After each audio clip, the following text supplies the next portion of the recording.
주제 성경은 요한복음 14장 16절 17절입니다. 내가 아버지께 청하면 아버지께서는 다른 보호자를 너희에게 보내시어 영원히 너희와 함께 있도록 하실 것이다. 그분은 진리의 영이시다.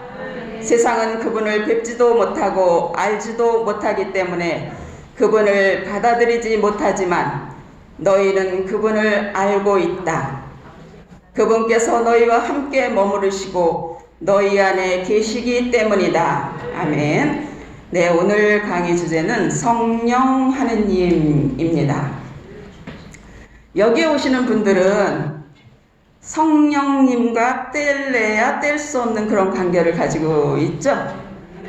예. 그리고 여러분은 성령님을 잘 아시죠? 네, 꼭 그렇게 되시길 빕니다. 예, 오늘 본문 16절에 보면은 내가 아버지께 청하면 아버지께서는 다른 보호자를 너희에게 보내시어 영원히 너희와 함께 있도록 하실 것이다 하십니다. 이 본문의 보호자를 우리에게 보내주신다고 하셨는데 누가요?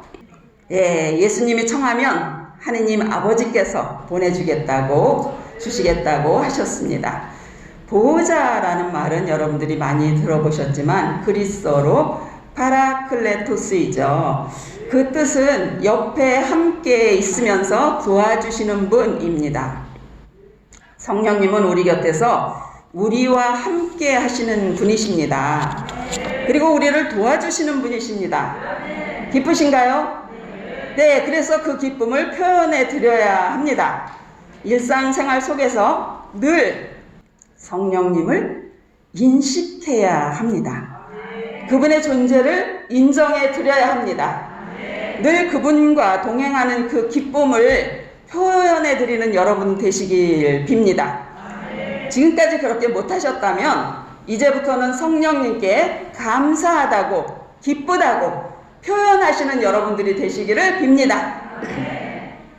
사도신경에서 우리는 성령을 믿으며 라고 이렇게 고백을 하지요. 성령을 믿는다고 고백한다는 것은 성령님이 내 삶에 개입하고 계신다. 그것을 인정하고 계시는 것입니다. 그런데 우리가 날마다 삼위일체 신앙 고백을 하고 또 기도해서 성령을 찬양하고 나아가서 성령의 역사를 체험하면서도 정작 성령에 대해서는 모르는 경우가 너무 많아요. 예, 그리고 관심도 없는 경우가 너무 많습니다. 우리 신앙인들 안에서 그렇습니다. 그런데 우리가 미사를 드릴 때 미사 초반에 내 탓이요 내 탓이요 내 탓이요 3번 하신 다음에 그 다음에 주님께 자비송을 바쳐요. 근데 자비송에 주님 자비를 베푸소서, 그리스도님 자비를 베푸소서, 또 주님 자비를 베푸소서 하고 청합니다. 근데 첫 번째 우리가 이렇게 3번 자비를 청하는데 첫 번째는 성부께 자비를 청하는 것이고요. 두 번째는 예수님께 자비를 청하는 거예요. 근데 3번째는 성령님께 청하는 거거든요. 근데 대부분의 신자들이 아마 그걸 모를 거예요. 성령이신지를 모르고 그냥 주님 자비를 베풀어 주소서 하고서 넘어가는 것이죠. 예. 그래서 이렇게 내 삶에 개입하고 계시는 성령님께 우리가 어떤 마음을 드려야 하는지 4가지로 준비를 해왔는데 시간이 되는 데까지 해보겠습니다. 네, 첫째는 성령 하느님을 따라가야 한다입니다. 예. 갈라디아서 5장 23절에서 25절 그리스도 예수님께 속한 이들은 자기 육을 그 욕정과 욕망과 함께 십자가에 못 박았습니다. 우리는 성령으로 사는 사람들이므로 성령을 따라 갑시다 합니다. 여기서 성령을 따라 갑시다 요 기절이 굉장히 중요해요. 네, 우리가 그렇게 살아야 되거든요. 따라갑시다의 말을 그리스어로 보면 스토이케오라고 해요. 그런데 그 스토이케오는 뒤따라가다, 또 줄을 지어 따라가다 라는 뜻으로 군사 용어예요. 스토이케오는 군인들이 질서정연하게 앞 사람만 보면서 힘차게 행진하는 모습을 표현하는 단어입니다. 군인들이 행진하는 거 보셨죠? 네, 매년 10월 1일이 무슨 날이에요? 국군의 날. 국군의 날에 군인들이 행진하는 거 옛날에는 TV에서 이렇게 많이 보여줬는데 요즘 잘 안 보여주죠? 근데 군인들이 여기저기 막 구경하면서 행진을 합니까? 아니죠? 네, 일사불란하게 집중해서 행진을 합니다. 근데 앞사람만 쳐다보고 집중해서 착착 소리를 내며 질서정연하게 그렇게 행진하는 모습, 그 상태를 바로 뒤따라가다라는 뜻의 의미예요. 저희 집 근처에 홍제천이 있거든요. 그 홍제천이 흐르고 있는데 구청에서 하천을 얼마나 잘 정비를 하는지 사시사철 물이 잘잘잘잘 흘러가요.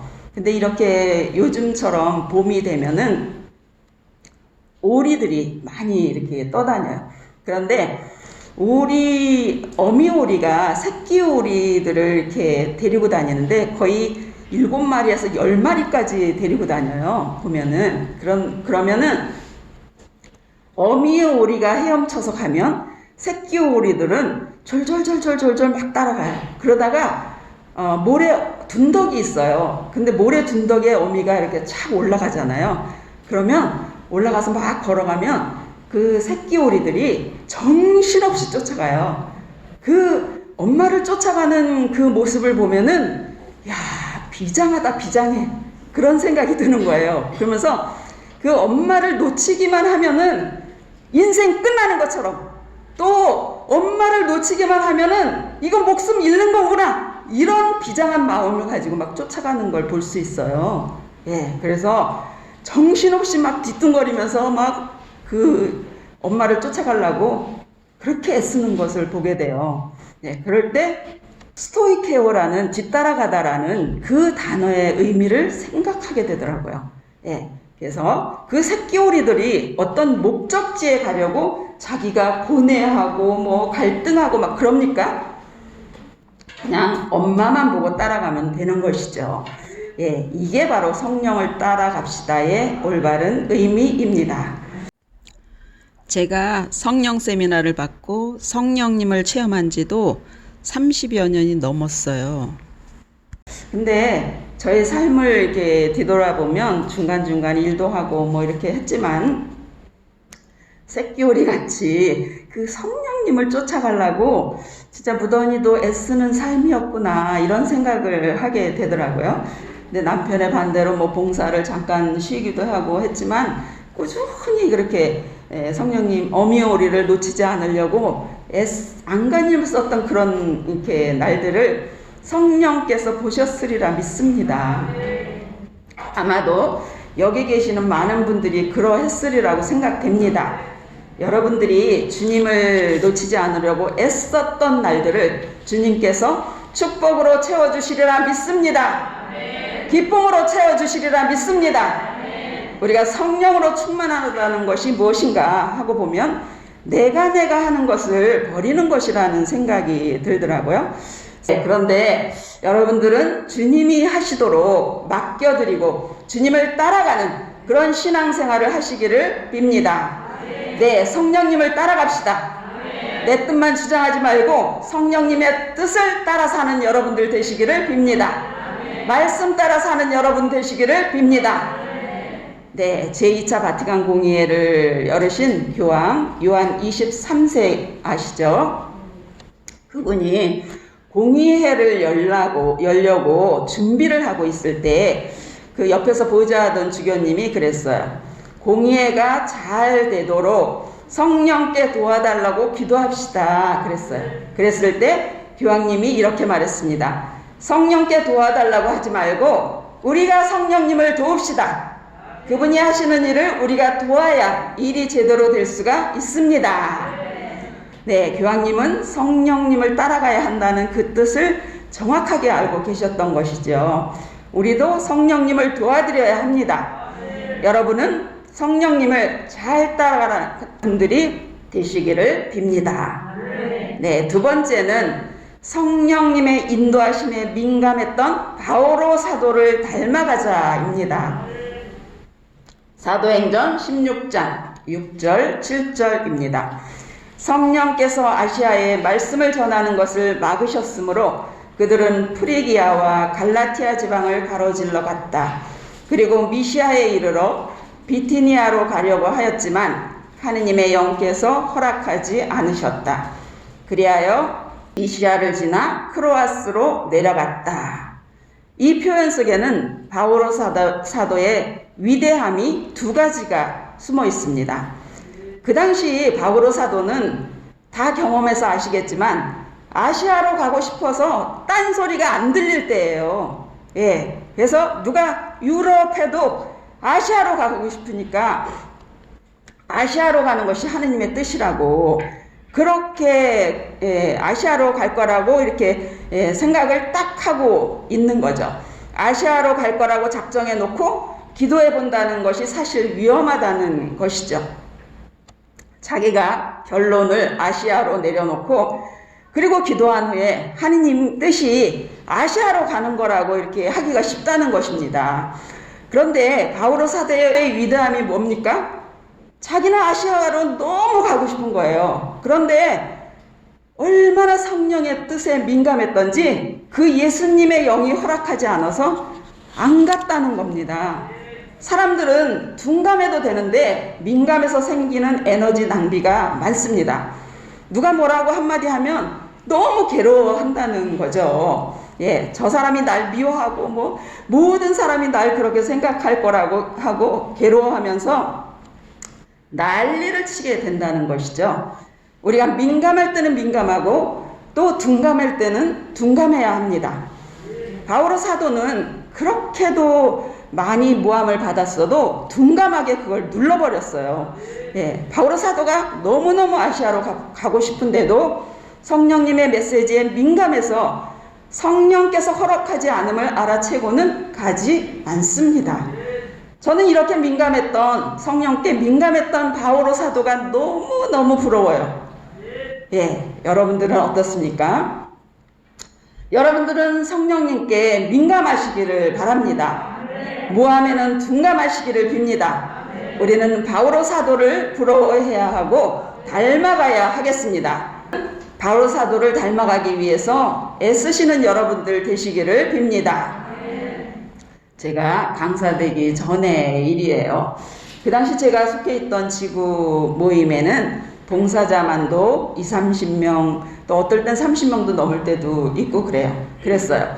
근데 저는 거기에서 진행 봉사하고 미사 해설을 맡고 있었습니다. 그런데 어느 날 봉사자 회의를 하고 있는데 어떤 회장님이 저에게 뚜벅뚜벅뚜벅 막 걸어오더니 이 사람을 진행 봉사자에서 빼야 돼요. 진행 봉사자 그거를 편성을 다시 해야 됩니다 하면서 소리를 막 지르면서 난리가 났어요. 그래서 저는 너무 황당하고 너무 이상하고 막 그랬어요. 갑자기 당한 일이라서 난리를 쳤는데 저는 보시다시피 너무 얌전한 사람이잖아요. 그쵸? 네, 맞죠? 네, 그때는 제가 사실 권한도 없고 별로 알려지지 않은 봉사자라서 더 얌전한 봉사자였어요. 근데 모두들 막 너무 놀라가지고 그냥 막 말렸어요. 막 말리고. 그런데 그분은 진정을 못하고 계속 막 소리를 지르고 화를 내고 막 그렇게 됐습니다. 그런데 지구회장님도 그 회장을 너무 무서워했어요. 네, 그러니까 지구회장님이 하는 말이 발바씨 진행봉사에서 내려옵시다. 그리고 나도 진행봉사에서 이제 빠질게요. 같이 우리 둘이 빠집시다. 이제 이렇게 됐어요. 근데 이 황당한 공격에 저는 너무 이해가 안 가가지고 성당에 가서 성체조회를 하면서 주님께 물어봤어요. 근데 성령께서 저에게 그 이유를 알려주셨습니다. 그 회장이 지구기도회를 위해서 54일 9일 기도를 하자고 전체 봉사자들한테 이제 해가지고 9일 기도를 하기 시작한 거예요. 54일 동안. 근데 갑자기 저희 어머니가 파킨슨 같은 막 떠는 병이 왔어요. 그래갖고 식사를 제대로 못하니까 제가 여건이 될 때만 이제 참석을 했거든요.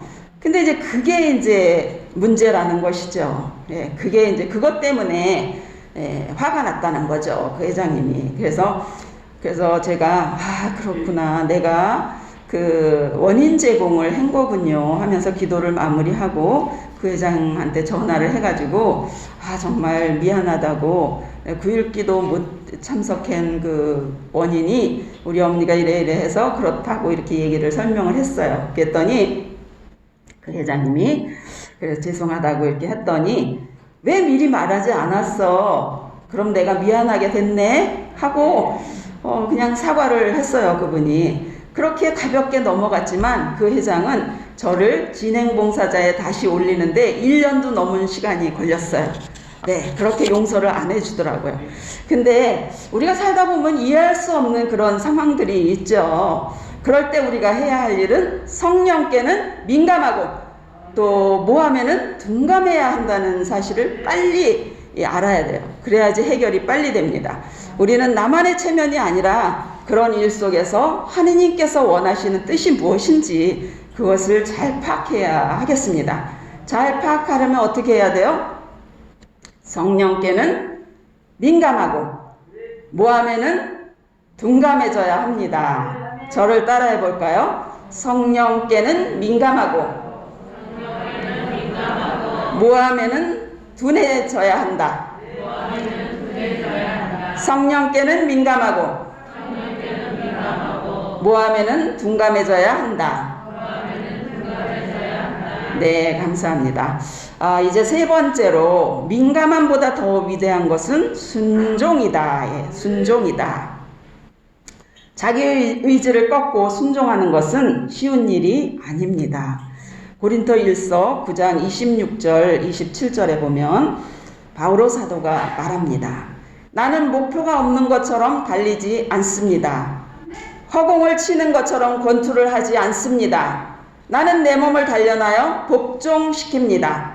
다른 이들에게 복음을 선포하고 나서 나 자신이 실격자가 되지 않으려는 것입니다. 바오로 사도는 뚜렷한 목표를 가지고 그리고 모든 일을 행했습니다. 허공을 치는 것처럼 권투를 하지 않고 나는 내 몸을 단련하여 복종시킨다고 했습니다. 단련한다는 말을 보면은 히포피아조인데 눈 아래를 친다는 뜻이에요. 눈 아래를 친다. 그러니까 권투 선수가 상대를 KO패 시키려고 상대방의 눈 아래를 친다는 거예요. 예. 바오로 사도는 고집덩어리, 아집덩어리였는데 아시아로 가고 싶은 거예요. 아시아로 가야만 직성이 풀리는데 그 아집을 자기가 자기 눈 아래를 쳐가지고 다운시키고 자기가 자기를 KO패 시켜서 고집을 무력화시켜서 성령께 순명했다는 것입니다. 성령 충만은 뭐냐면 자기 눈 아래를 쳐서 고집덩어리인 나를 굴복시키는 것이 바로 성령 충만입니다. 오늘날 성령 기도회에서 남의 눈 아래를 치는 사람들이 있습니다. 누굴 비판하고 누굴 지적하고 그 사람 틀렸다고 고발하고 그렇죠. 예. 그런데 그런 사람이 성령 충만해지면은 어떻게 되는가? 자기 눈 아래를 치게 된다는 것이죠. 그렇게 해서 아시아로 가기로 했던 사도 바오로가 성령의 뜻에 의해 아시아가 아니라 어디로 가요? 유럽으로 발길을 돌립니다. 그런데 바오로 사도가 유럽에 발을 들여놓았을 때 어떻게 되었을까요?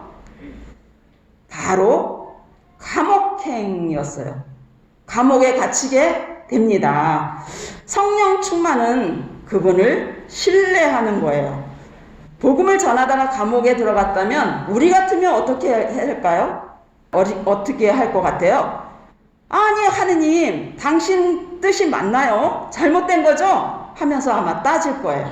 근데 바오로 사도는 감옥에서 큰 소리로 주님을 찬양합니다. 그럼 이런 불만이 나오겠죠. 그렇게까지 성령께 복종해야 되냐고. 자기 눈 아래를 쳐가면서 그렇게까지 성령께 복종해야 되냐고. 왜 그래야 되냐고요?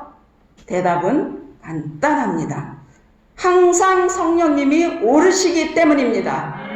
내 생각과 성령님의 생각이 다를 때 항상 그분이 옳기 때문입니다. 여러분, 자기 생각과 하느님의 생각이 다를 때 자기 눈밑을 쳐가면서 복종해야 하냐고요? 항상 성령님이 오르시다는 거 믿으시기 바랍니다. 루카복음 2장에 시메온이라는 사람이 나오죠. 이 사람은 무명의 인물이라서 여기 말고는 다른 데 나오지 않는 인물입니다. 세상적으로도 별로 볼품 있어 보이진 않습니다. 그런데 예수님이 이 땅에 오시는 그 과정에 유명한 사람의 이름은 없고 이 시메온이 나옵니다. 그 이유가 뭐냐 하면 루카복음 2장 25절에 나와요. 이 사람은 의롭고 독실하며 이스라엘이 위로받을 때를 기다리는 이였는데 성령께서 그 위에 머물러 계셨다. 26절에 성령께서는 그에게 주님의 그리스도를 뵙기 전에는 죽지 않으리라고 알려주셨다. 27절에 그가 성령에 이끌려 성전으로 들어가니 아기 예수에 관한 율법의 관례를 준수하려고 부모가 아기 예수님을 데리고 들어오자 그 아기를 두 팔에 받아 안고 감격하여 하느님을 찬미하였다.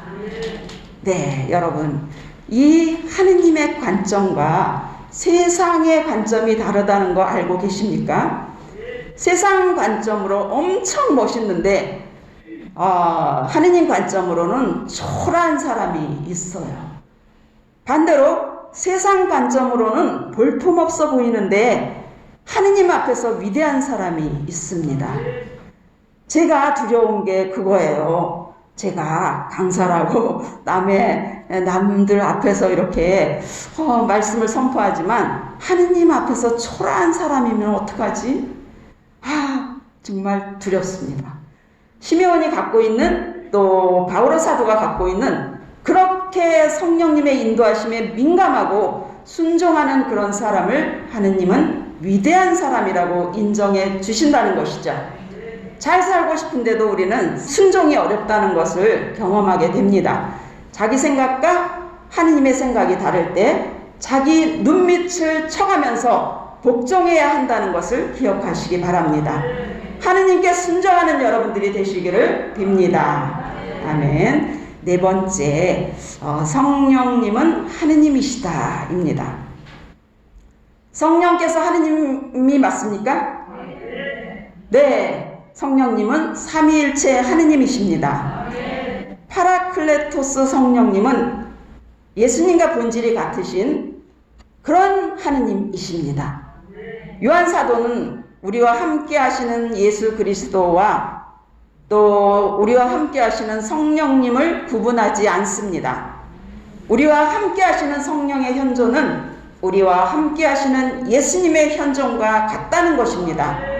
이제 우리는 예수님과 직접적인 만남이 없이 신앙생활을 해나가고 있지만 성령님께서 우리와 함께 우리와 예수님을 연결해주고 있기 때문에 우리는 그 성령님이 우리와 예수님 사이를 연결해주는 그 끈 때문에 예수님을 직접 만나는 것처럼 그렇게 기도할 수가 있고 예수님께 배워야 할 것들을 성령을 통해서 더 잘 이렇게 깨달을 수가 있게 됩니다.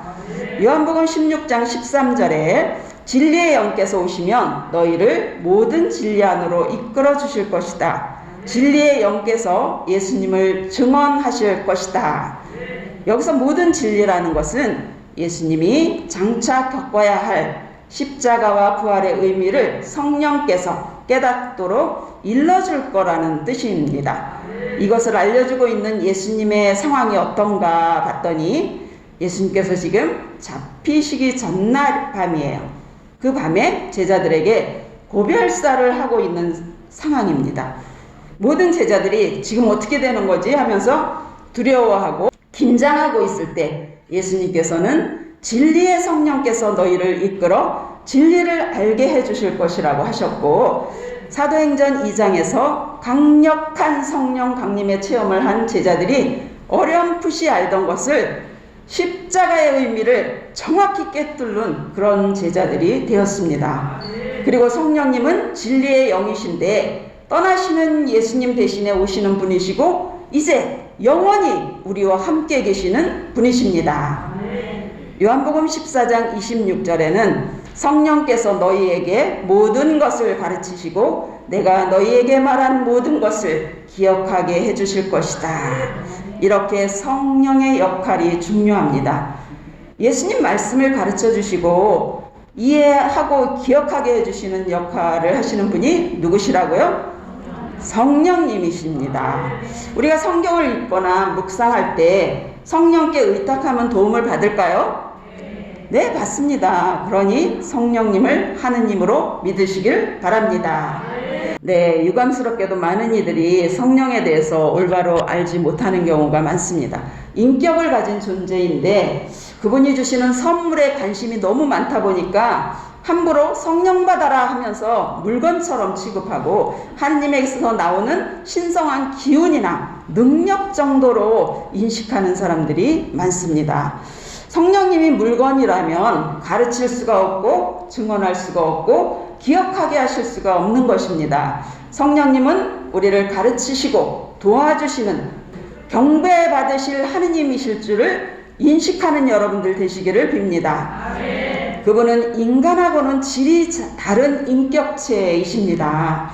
아이들에게도 노인들에게도 인격이 있죠. 모든 인격을 가진 사람은 인정받기를 원합니다. 어르신들일수록 그 존재를 자꾸 존중해 드려야 하겠지만 또 아이들도 무시하면 안 되겠죠.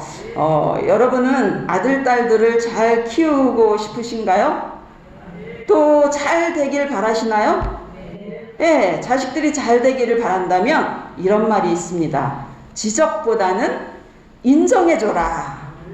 예, 인간은 지적받으면 고쳐지지 않아요. 근데 인정받으면 고쳐집니다. 칭찬받으면 고쳐집니다. 사랑받으면 고쳐집니다. 여러분, 남편과 잘 지내고 싶으시죠? 아내와 잘 지내고 싶으시죠? 대답이 없으시네요. 네. 행복한 가정을 이루고 싶으시죠? 정말입니까? 네. 그러면 그 인격을 존중해 주시면 됩니다. 우리 남편 최고, 우리 아내 최고, 이렇게 계속 인정해 주면 달라져요. 사람도 인정해 주면 좋은 일이 이렇게 생기는데 하물며 성령께는 어떻게 해야 하겠습니까? 존경해 드리고 경외해 드리고 하느님으로 인정해 드려야 함은 당연한 일이겠죠. 늘 성령님을 존중하고 또 사랑하는 그러한 여러분들이 되시기를 빕니다. 성령이 아니면 어떻게 미련한 우리가 십자가의 진리를 깨달겠습니까? 그분이 아니면 무식한 제가 어떻게 가르침의 일을 할 수가 있겠습니까? 이제 우리는 성령께 감사하고 그분을 하느님으로 인정해 드립시다. 존경해 드립시다. 성령님은 예수님을 도우시는 분이십니다. 그래서 우리가 성령님의 도움을 받을 수 있는 것입니다. 지금까지 이 얘기의 결론을 맺어보겠습니다. 하느님 아버지께서는 귀하디 귀한 외아들 예수 그리스도를 우리에게 보내주시어 우리와 함께 살게 하시고 다시 하늘나라 당신 오른편에 앉히셨습니다. 예수님께서 이 세상에 사실 때 성령님을 보내주시겠다고 여러 번 이렇게 말씀하셨고 그 성령님을 우리에게 보내주셨습니다. 그 성령님은 하느님이시고 우리 안에 함께 하시면서 우리를 도와주시는 분이십니다. 여러분은 성령님을 인식하고 따라가는 삶을 살아야 합니다. 그런데 그냥 적당히 따라가는 것이 아니고 전력을 다해서 따라가야 한다는 것이죠. 그분의 인도하심에 민감하고 순종하는 신앙생활을 해야 되겠습니다. 이제부터는 성령님의 도우심을 간절히 청하면서 기도하는 여러분들 되시기를 빕니다. 네, 우리 손에 흙이 묻었다면 흙을 떼려고 너무 애쓰지 않아도 됩니다. 물을 부으면 흙은 떨어져 나갑니다. 어둠의 영, 근심의 영, 울분과 분노 그런 거 없애려고 너무 애쓰지 말고 부정적인 것들에 너무 집착하시지 말고 성령의 물을 부읍시다. 성령님을 부릅시다. 성령의 도우심을 청합시다. 성령 하느님을 사모하는 여러분들 되시기를 빕니다. 아멘. 네. 다음 동영상에서 뵙겠습니다. 감사합니다.